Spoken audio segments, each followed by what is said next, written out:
10 years is a lot. There could be so many things that can happen in 10 years, but a lot of it starts with yourself. Change and choice and everything around you that might seem impossible. 10 years ago, I had just graduated from high school. Undertale came out, video games were something that I was finding myself having less and less time to do, but it didn't stop me from creating. I had original characters that were slowly blossoming into what would become my webtoons that is on hiatus, and many other projects that I have made videos on YouTube that I feel proud and confident of. Friends that I had made, some friends that were lost for various different reasons of parting ways, and also a choice of letting certain people go that really should not have stayed a part of my life as long as they did, and others that, as I became my own independent adult, I realized that looking back on them, I really should not have had those interactions, but if I didn't, then I wouldn't be the person that I am today. One of the things that I wanted to address on this channel is actually the shift from my old persona Vixie, who is now the main protagonist character for my webtoons comic, to my main mascot Stencil Fox, and the visual storytelling sake of these characters and personas for the means of different kinds of videos that you will see on this channel, and the way that I've been trying to figure out my YouTube niche and all of the consistencies that this channel has kind of slowly shifted over time as I've been developing and changing as a person altogether, finding confidence, and not only through my characters and art, but just in general, just figuring myself out a lot more, and the confidence that has built slowly over time. The first thing that I noticed as time had shifted was going from doing part-time college and part-time jobs to the downtime that I had where I worked on a lot of my characters and had a bit of escapism through the means of video games and spending hours with my now husband. Back then we were dating, long-distance boyfriend and girlfriend, and a lot of things that were on my mind that felt impossible that have become an actuality now. Some of the things that if I could go back to tell my younger self, I don't think that I would have the ability to really change much besides trying to actually stick to it. Trying to remind myself to build that confidence starts with myself. And there are some things that if I didn't have a specific kick in my own rear, I wouldn't be doing what I'm doing to this day. A lot of it also comes down to my own choices of I could take the quote easy route and just drop a whole bunch of stuff and say I'm raising my hands, white flag of surrender of I can't do it, but I'm not doing that stuff because I really don't want to choose the specific easy path. One of the things that I will not be covering in deep detail on my channel, but wanted to just briefly mention here, is because of the rise of the AI covering everything and replacing everything, it's why I want to continue sticking to the making stuff with little budget, big ambition, and continuing to do so. I will not be trying to take specific types of shortcuts of an instant snap my fingers and it's done. Because as much as I want to see my projects done in my lifetime, I also really want them to be refined in the way that I have seen them in my head to bring them to life to paper in my own way. Spending time in my sketchbook again recently has been a delight, more so than I thought it would, rather than it being an extra chore or an extra way for me to practice and learn like I was doing stuff in school, because it's my own choice to do so, and it has made me learn more about myself than I ever thought it could. After moving from the United States to the UK, there was a lot of shifts for my own lifestyle. Kind of time management was something that I had to work on because I really wanted to find a bit of personal growth and fulfillment with the new schedule, different from the fact that I no longer had specific people looming over me like vultures. That weird, anxious bubble that was building up actually shifted to the void.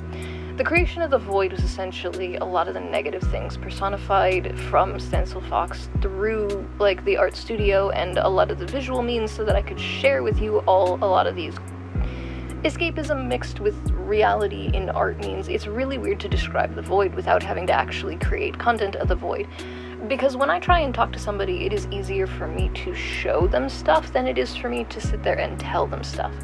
Especially if someone is not used to my personality and the attitude that I can convey depending on who's also talking to me, because that is something that can change. Some people confuse that a lot, where people think that that's permanently my personality if that's the way that they perceive me, whether it be on the internet or in person. And there are some ways that I feel really weird if someone perceives me in a particular way that's not me, based upon preconceived notions or assumptions or anything of that kind of nature. Because of the way that I make furry characters, some people might get confused and misunderstand, and other people who wonder where some of my illustration styles come from, and just in general, sometimes they might not know to separate some of the content that I make that is fantasy-based for character versus someone who is a persona or a fursona that is me just side of showing off some of the stuff that I want to for myself. Through various means, even if it's a story time, sometimes it's also just one of those ways that I have a responsibility with a lot of the content that I make. A lot of it is through the means of inspiring and encouraging and motivating others just as much as it is for myself with my portfolio. But with that, at the end of the day, there is some things that I may not be willing to do, and some people may not understand that, but it is my choice with the way that I make my content.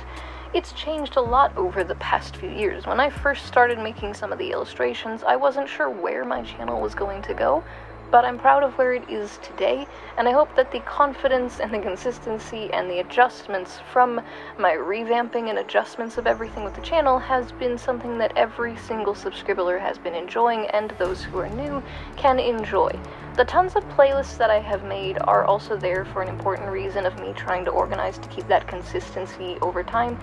so that those of you who are here for fan artwork, original content, or any specific type of thing, it's in a specific folder through those playlists for you to find at ease. And while you're waiting for new videos, you also have some of the old videos that you can watch at your own leisure. Whether or not I choose to purge some of the older videos by either collapsing them into specific kind of playlists of saying, oh, this is like before 2022 types of videos or not, I aim to actually figure out if I want to redo or change any of the old story times or any of the projects with my characters. So there may be some things for long-time subscribers that you may not see in the same way anymore, or not ever again, but I hope that does not discourage you from sticking with my channel, because there are some things like Sketchtober and many other art challenges that I aim to continue keeping consistent, such as the yearly redraws or any of my art improvement challenges that will be new that I will be introducing alongside sketchbook stuff with my digital stuff. With some specific characters, you may see returning personas or fursonas for more serious topics like Blight, Stencilfox, and Maru, who are various different vent, Sona or mascot, and comfort characters, and others that are more whimsical story characters for my webtoons, comics, and so forth, where I may have assistant voice acting help for those particular ones. I still intend on doing a lot of other illustrations that may not become YouTube videos or even shorts, because I want to make still illustrations and comic pages outside of Webtoons comics that you can find on my card in other links to other social medias where I still plan on posting. This also extends to stuff like next month's challenge, where I will be doing a bunch of art fight illustrations. I'll be on Team Crystals this year, attacking as many of the Team Fossils characters as I can, and posting a speed paint once I compile all of the speed paint attacks that I do and any revenges, and any of the attacks done for my characters will be featured in the subscribers gallery, so I can show off the amazing art and artists who choose to attack any of my characters if done so this year. Thank you all so very much for watching to the end of today's video. Stay awesome, and I hope to see y'all next month for Art Fight. That's all the time that we have for today. Thank you so very much. If you have not already, don't forget to leave some likes and comments and subscribe to join the Subscribers squad. In the meantime, don't forget to check out some of my playlists, and if you would like any fan artwork featured at the end of the video in the Subscribers gallery, tag me in it. I would love to see what you guys make. And if you'd like to support my works and see more, check out my card link below, especially for the patron exclusive rewards. £2 a month, the Fennec Fox tier gets you access to secret sketches and artwork early. The Arctic Foxes, for £5 a month, you get exclusive access to videos and Webtoons pages early, and the Red Foxes have the opportunity to be featured as a background character or a commission instead, and your name read out at the end of the videos just like this. Thank you so much to Frankie Jr. 13. Stay Possum subscribers, and I'll see you real soon.